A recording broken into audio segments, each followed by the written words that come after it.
Bom, então continuando a nossa aula sobre plantas, vamos agora aqui para o tema 3, raiz e caule. Vamos lá. Tá aqui então, tema 3, raiz e caule. Vamos ver algumas partes das plantas, né? As raízes e o caule. A raiz e suas partes. Vou começar com a raiz. A raiz é o órgão que fixa a planta no solo ou a outro substrato. Pode ser rocha, pode ser pedras, pode ser até outra planta, né? Existem raízes que infiltram em outras plantas ou se agarram em outras plantas, como a orquídea, por exemplo. É na raiz que se absorve a água, os sais minerais e o gás oxigênio necessário à respiração celular.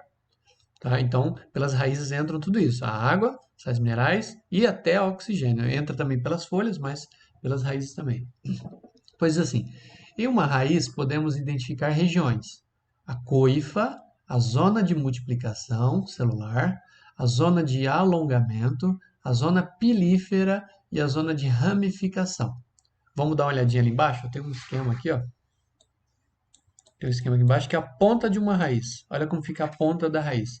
A ponta da raiz, então, tem aqui a coifa, aqui embaixo, ó, a coifa, a ponta da raiz. Depois nós temos aqui uma zona de alongamento, que é onde ela estica, né? Vai crescendo, vai alongando. E nós temos ali uma zona de multiplicação celular, que está mostrando esse lado aqui, ó, que é onde as células vão se multiplicando. É bem na ponta também, né? As células vão se multiplicando para poder alongar, para a raiz se alongar. Depois nós temos aqui uma zona pilífera, que está aqui, ó, essa região aqui, onde nós temos pelos absorventes. Esses pelos vão fazer absorção de água e nutrientes. E depois nós temos aqui a zona de ramificação, que é para onde vai sair outras partes da raiz, né? Essa raiz aqui ela vai formar outras raízes, assim, né? Então vai se dividindo. Vão se dividindo lá para todo lado e a raiz fica toda dividida, como se fossem os galhos da árvore, né? Fica todo dividido. Beleza? Então, nós temos aí coifa, que é a ponta, a zona de multiplicação de celular, a zona de alongamento, a zona pilífera, onde estão os pelos, e a zona de ramificação, que é onde se divide, a raiz se divide. Certo? Beleza. Vamos voltar lá em cima, onde nós estávamos. Aqui. Vamos ver, vai falar rapidamente sobre cada um desses que eu falei. Olha lá, a coifa é um envoltório formado por células mortas na ponta, né? Células mortas na ponta. Fica bem na ponta mesmo. Ela protege a ponta da raiz do atrito com as partículas do solo. Então, é essa ponta que vai perfurando o solo para ela poder crescer. Pois a zona de multiplicação celular é a região da ponta da raiz protegida pela coifa. É composta de células que se multiplicam com frequência, ocasionando o crescimento da raiz. As células vão se multiplicando e a raiz vai se esticando. Depois nós temos a região acima da coifa, é a zona de alongamento. Nela, as células se alongam, fazendo com que a raiz aumente de comprimento. Depois nós temos a zona pilífera, também conhecida, chamada de região de absorção. É composta de pelos absorventes que retiram água e sais minerais do solo ou do substrato. Essas substâncias compõem a seiva mineral. Então, essa parte da raiz suga esses nutrientes e eles vão fazer parte da seiva mineral que vai subir para a planta. Da chamada zona de ramificação, partem raízes secundárias que auxiliam no suporte da planta e na absorção de água e sais minerais. Então, é onde saem aquelas outras raízes, né? Voltando aqui de novo, ó, todas as partes que a gente leu, né? Mais uma vez aqui, ó, vou mostrar para vocês. A coifa, a zona de multiplicação celular, a zona de alongamento, né? Uma parte que se alonga para a raiz poder crescer. Depois nós temos a zona pilífera, onde nós temos pelos absorventes. E nós temos a zona de ramificação, de onde saem outras raízes secundárias. Raízes menores que saem da raiz principal. Tá? Bom, o que mais? Aqui está mostrando como que é o pelo absorvente. Ó, ele é bem fininho. E aí os nutrientes vão entrar aqui para a planta, para o interior da planta. Né? Os nutrientes, água, sais minerais vão entrar aí para a planta. Ok? Beleza, vamos para a próxima. Bom, então, continuando aqui, tipos de raízes.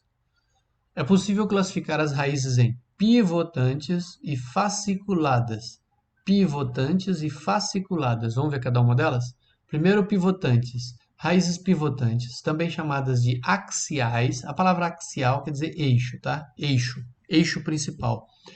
As raízes pivotantes ou axiais são constituídas por uma raiz principal desenvolvida visivelmente diferenciada, da qual partem raízes laterais menores chamadas raízes secundárias.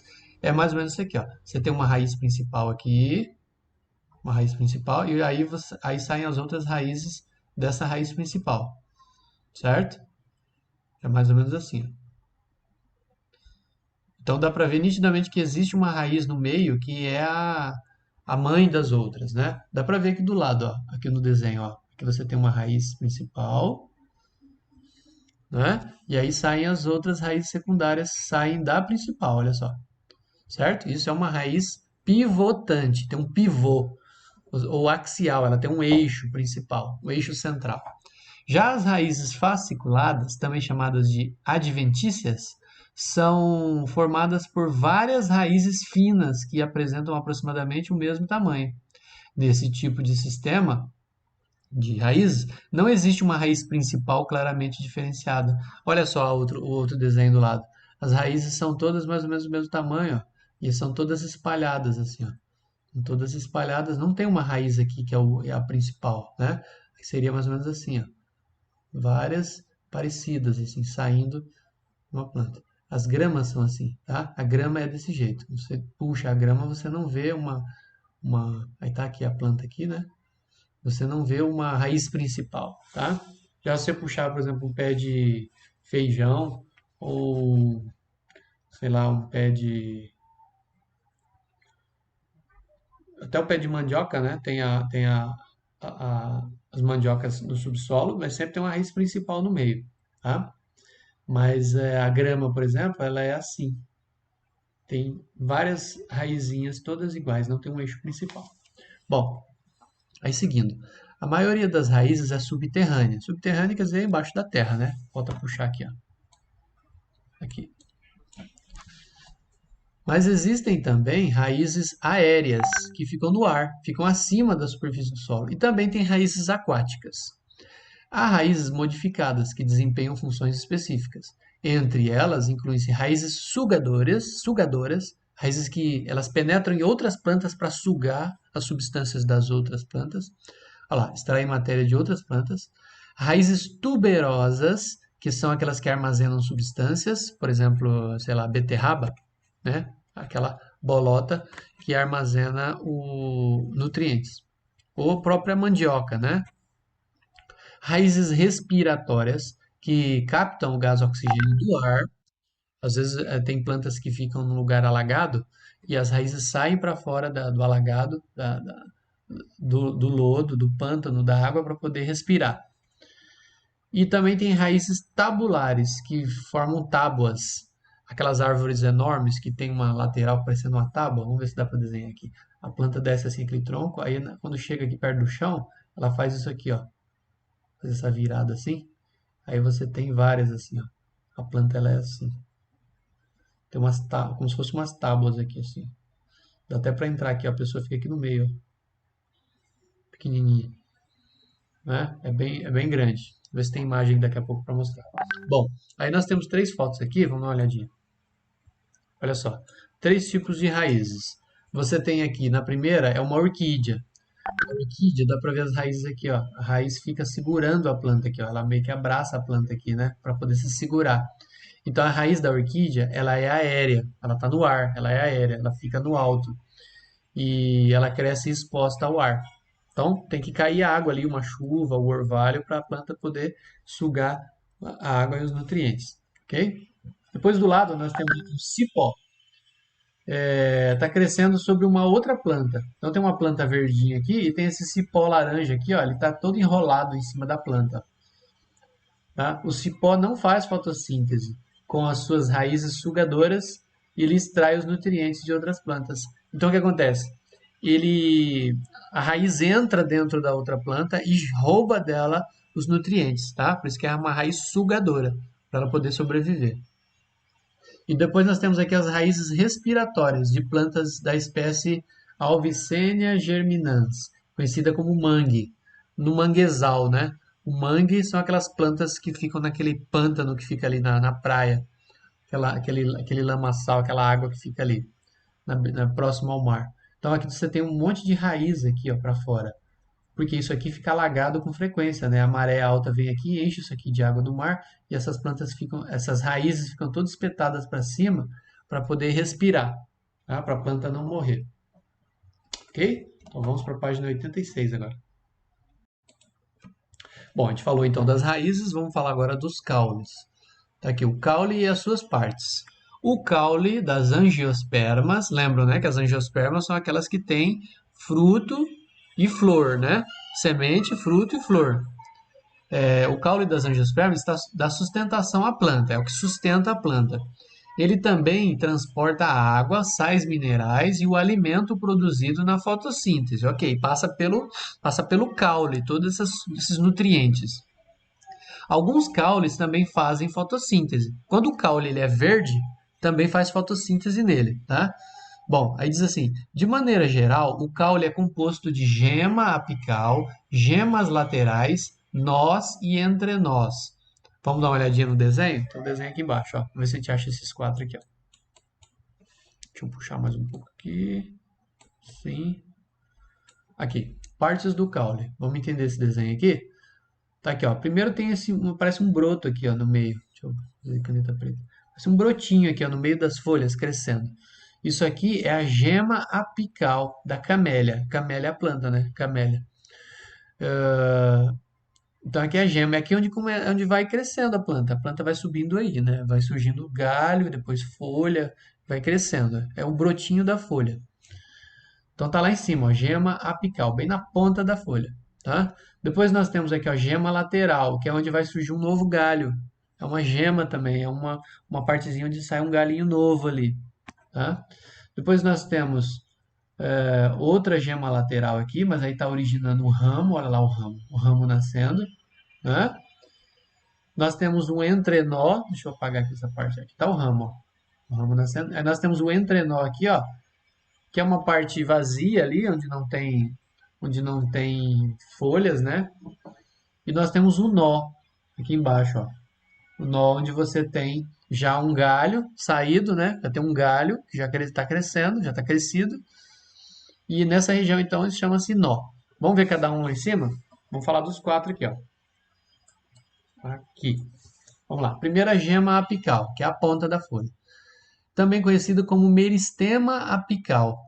É um conjunto de células indiferenciadas localizado no ápice das plantas. Então são células que elas estão ali, elas não têm ainda uma função definitiva, né?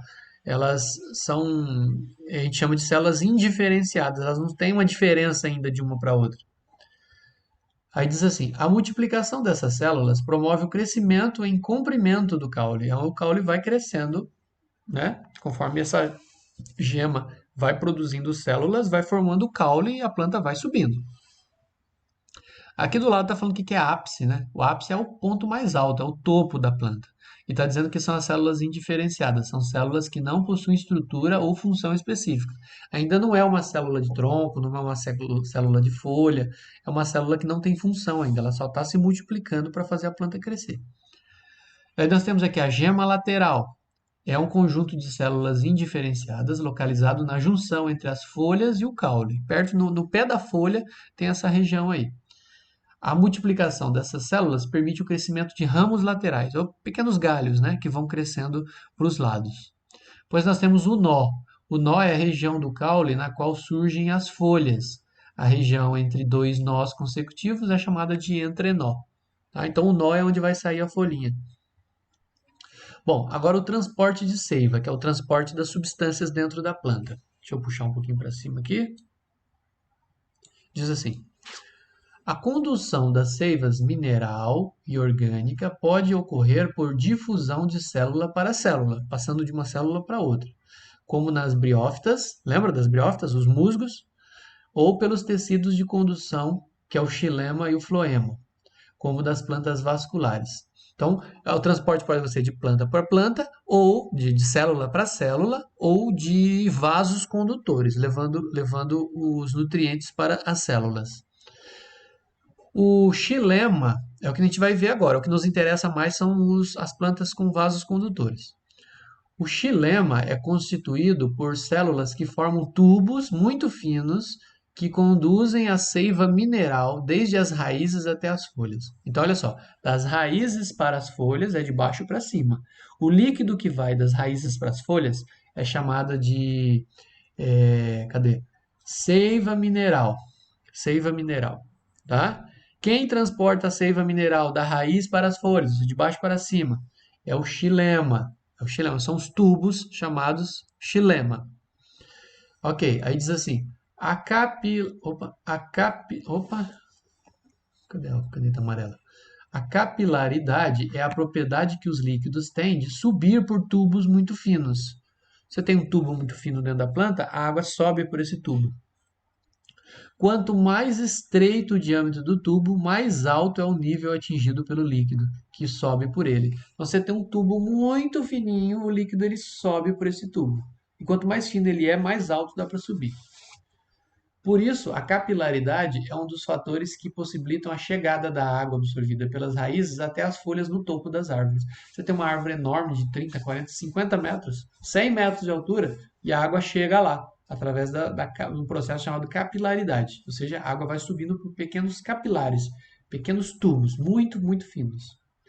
Aí nós temos aqui o floema agora. Eu falei do xilema, agora vou falar do floema. O floema, eu falei, né, que o xilema são os tubos que levam a água da raiz para as folhas, de baixo para cima. Isso é a seiva mineral. Agora vamos falar da seiva elaborada, né, que é a seiva que desce. Ela é chamada de seiva orgânica. A seiva orgânica é a que vem das folhas para a planta, para baixo. Então tá aqui, o floema conduz a seiva orgânica, geralmente das folhas para as diversas partes da planta, ou seja, das folhas para os galhos, para os troncos e para as raízes. Tá? Como é o nome dessa seiva? Seiva orgânica. Então, de baixo para cima, seiva mineral, de cima para baixo, seiva orgânica. De baixo para cima, quem leva a seiva mineral? O xilema. Quem leva a seiva orgânica de cima para baixo? É o floema. Aqui, ó, floema. Então tá lá, dizendo assim, ó, de maneira geral, as células do floema mais próximas das folhas apresentam maior concentração de açúcares produzidos pela fotossíntese. Então é um líquido que tem muito açúcar. Por quê? Porque é um líquido que está transportando o resultado da fotossíntese.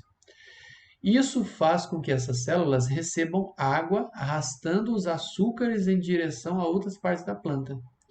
Então, esses açúcares produzidos na fotossíntese dissolvem na água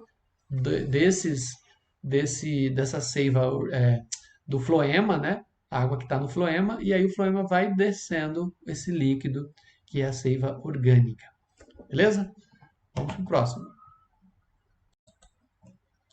Bom, então agora nós vamos ver nós vimos as raízes, né? Aí vimos os caules, como eles são. Agora vamos ver os tipos de caules.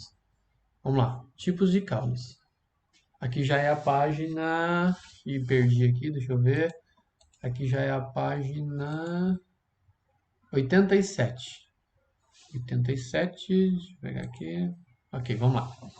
Aí diz assim: tipos de caules. Os caules podem ser subterrâneos, aquáticos ou aéreos. Subterrâneos, abaixo do solo, aquáticos, dentro da água, e aéreos, fora do solo. Os caules subterrâneos são aqueles que se desenvolvem sob o solo e podem ser classificados em rizoma, tubérculo e bulbo. Vamos grifar isso aqui: rizoma, tubérculo e bulbo. O rizoma, vamos ver um por um. Rizoma é o caule que cresce na direção horizontal, sob a superfície do substrato. Então você tem a terra aqui, ó, fazer um desenho aqui em algum lugar. Deixa eu puxar para cá. Deixa eu ver se eu puxo para cá. Ele é assim, ó. Você tem aqui a planta, o caule dela cresce assim, ó. Cresce para cá. Então você tem as raízes aqui. Aí você tem as folhas. Folha. Outra folha aqui. E aí você tem o caule assim, ó. Ele cresce assim, de lado. Tá? E aí esse caule aqui é tipo rizoma. Onde nós temos muito isso? Nas samambaias. As samambaias são assim. Tá? Esse é o rizoma. Depois, os caules da bananeira, da espada de São Jorge e do gengibre são exemplos de rizomas, ok? Inclusive o gengibre, vocês já viram, né? Que a gente pega fazer quentão, por exemplo, o gengibre, o remédio, né? O gengibre é o que a gente usa, é o caule, e ele cresce assim, deitado no solo, tá? Depois nós temos ali o caule que acumula material nutritivo de reserva para a planta é chamado de tubérculo. Tá? Então, quando ele fica gordinho, assim, cheio de nutrientes, é um caule chamado de tubérculo. Vamos grifar aqui? Tubérculo. Alguns, como aos exemplos aqui, ó. Batata inglesa são usados na alimentação humana, tá? É um exemplo. O outro que está um exemplo tá aqui do lado, a cebola, olha só. Olha a cebola aqui do lado, ó. Essa parte da cebola, opa, tá cortado, deixa eu mostrar para vocês aqui. A cebola aqui, ó. Vou voltar aqui. Aqui, a cebola. Essa parte aqui é o caule da cebola. Aqui tem a raiz, né? Que não estamos falando agora, estamos falando aqui, ó, do caule. O caule da cebola tá aqui. E aqui em cima são as folhas, né? Então o caule da cebola ele é assim, gordinho, né? E é o que a gente usa para para temperar a comida em casa, né? E esse caule é do tipo bulbo, tá bom? Vou voltar aqui. Aí diz assim, ó. Então, o bulbo é formado por um caule reduzido e recoberto por folhas modificadas, que protegem a gema apical dele. A gema apical fica mais ou menos na ponta da cebola ali, onde vai sair as folhas. E é protegido por várias folhas, né? Uma em cima da outra. Nele partem raízes que fixam a planta ao solo. Dá para ver ali do lado que eu desenhei da cebola, a parte das raízes ficam embaixo. Alguns bulbos, como a cebola e o alho, são comestíveis, claro, né? Cebola e alho são comestíveis de temperar a comida. Os caules aquáticos podem ser flutuantes ou servir para fixar a planta ao substrato. Geralmente são clorofilados, ou seja, são verdes e poucos desenvolvidos. Tá? São caules que ficam dentro da água. Pois nós temos, a maioria dos caules é aérea. A maioria dos caules estão fora do solo, né? Na vertical. Ou seja, cresce acima do solo. Os caules aéreos podem ser classificados como eretos, trepadores ou rastejantes. Os caules eretos crescem perpendiculares ao solo, cresce assim, né? Sim. Sei lá, uma árvore normal, cresce assim, perpendicular ao solo, ou seja, para cima. Ou como o tronco de árvore, uma árvore comum dessas que a gente tem, que árvore grande, né? O pé de manga, o pé de goiaba, o tronco cresce na vertical, tá? Então são troncos eretos. Os bambus, né? E as palmeiras também são assim. Palmeira dá para ver bem nitidamente, né? Aquele caule comprido, e aí é um caule ereto. Depois os caules trepadores são típicos de plantas que crescem sobre ou se enroscam em um suporte. Então a planta vai crescendo enroscada num galho, num tronco, numa outra planta, né? Vai subindo. Isso daí são caules trepadores. O que que nós temos de exemplo? Chuchu, o pé de chuchu, o pé de uva, a uveira, né? Ela faz isso, que é, acho que não é nem uveira que chama, é outro nome. Vinheiro, né? Vinhedo. E o maracujá, né? O pé de maracujá. Tem caules trepadores, eles precisam subir em outras coisas para subir. Então, nas cercas, nos troncos, nas outras árvores que eles crescem para poder se desenvolver. E aí nós temos ainda os caules rastejantes. A palavra já fala, né? Rastejante que rasteja. Então eles crescem rente ao solo, em cima do chão, fixando-se nele em diversos pontos pelas raízes. A grama é assim, o exemplo é a grama. O morango é assim, a melancia é assim, a abóbora tem também caules rastejantes. Dá para ver aqui a melancia, olha o caule da melancia aqui, ó. As folhas estão aqui, né? As folhas, tal, as folhas aqui. E aqui está o caule, ó. Ele é rastejante. E aí, claro, formou um fruto aqui, né? Deu uma flor primeiro. A flor gerou uma semente dentro com o fruto em volta. O fruto foi crescendo, né? E o fruto quem é? É a melancia. E tem várias sementes lá dentro, né? Não é uma só, são várias sementes. Beleza? Ok? Seguindo. Bom, aí já encerrando aqui na página 87, ainda nós temos um texto aqui que é do conhecimento popular ao científico. Está dizendo assim: desde a antiguidade, As pessoas utilizam plantas para fins medicinais, ou seja, usam plantas para curar doenças, né? Esse conhecimento popular, passado de geração a geração, muitas vezes serviu de ponto de partida para o estudo de diferentes plantas, levando os cientistas a descobrir e comprovar as propriedades curativas. Ou seja, as pessoas usavam sem ter uma prova científica de que realmente sarava, né? Mas aí sarava mesmo, às vezes, sei lá, dor de cabeça, né? E os cientistas pegaram essas plantas que as pessoas usavam no popular e descobriram que realmente elas têm substâncias químicas que produzem a cura. Aí nós temos lá, um exemplo é a casca do salgueiro branco, Salix alba, o nome do salgueiro. Bastante usado antigamente no preparo de um chá para aliviar dores de cabeça. Olha aí. Então, o chá da casca do salgueiro branco é usado para dor de cabeça. Essa planta foi estudada até o início do século XIX, 1800 e pouco, né? Pesquisadores descobriram que a substância responsável pela ação curativa era o ácido salicílico. Ou seja, essa planta tem uma substância chamada ácido salicílico e é essa substância que alivia as dores de cabeça. Muitos testes foram realizados com esse ácido até que em 1899 foi sintetizada artificialmente, ou seja, foi produzida em laboratório, não precisou tirar da planta. Uma substância muito similar e com ação mais eficaz ainda. Aí foi produzido esse aqui, ó. Em vez de ter agora como que é o nome ali? Ácido salicílico, foi produzido esse aqui, ó. Ácido acetil salicílico, que até hoje é usado como medicamento para tratar dor e inflamação. Quando a gente toma aquele remédio chamado AS, não sei se você já ouviu falar, né? Aquele remédio AS, ele tem ácido acetil salicílico, tá? Que é para tratar dor. É aquele remédio que não pode tomar quando está com dengue, né? Porque ele é vasodilatador e a pessoa pegar dengue e estiver tomando esse remédio pode provocar dengue hemorrágica, tá? Mas ele é muito bom para dores. Ok? Então tá aí. A gente viu que um conhecimento popular, né? A população conhecia a casca da árvore para tratar dor de cabeça e virou ciência de verdade, né? Acabamos descobrindo qual era a substância que, que provocava esse efeito aí. Beleza? Ok? Bom, aí para encerrar, pessoal, a segunda tarefa da semana, tá? Vocês vão fazer a página 88, tá? Tá aqui a página 88, deixa eu aumentar ela aqui. Dá para aumentar? Aqui, página 88. Aí vocês vão fazer, então, façam os exercícios, não precisa copiar, só responder no caderno, ok? Beleza? Então é isso, pessoal. Essa semana ficamos com essas aulas sobre plantas. Nos vemos semana que vem. Valeu, um abraço, até mais.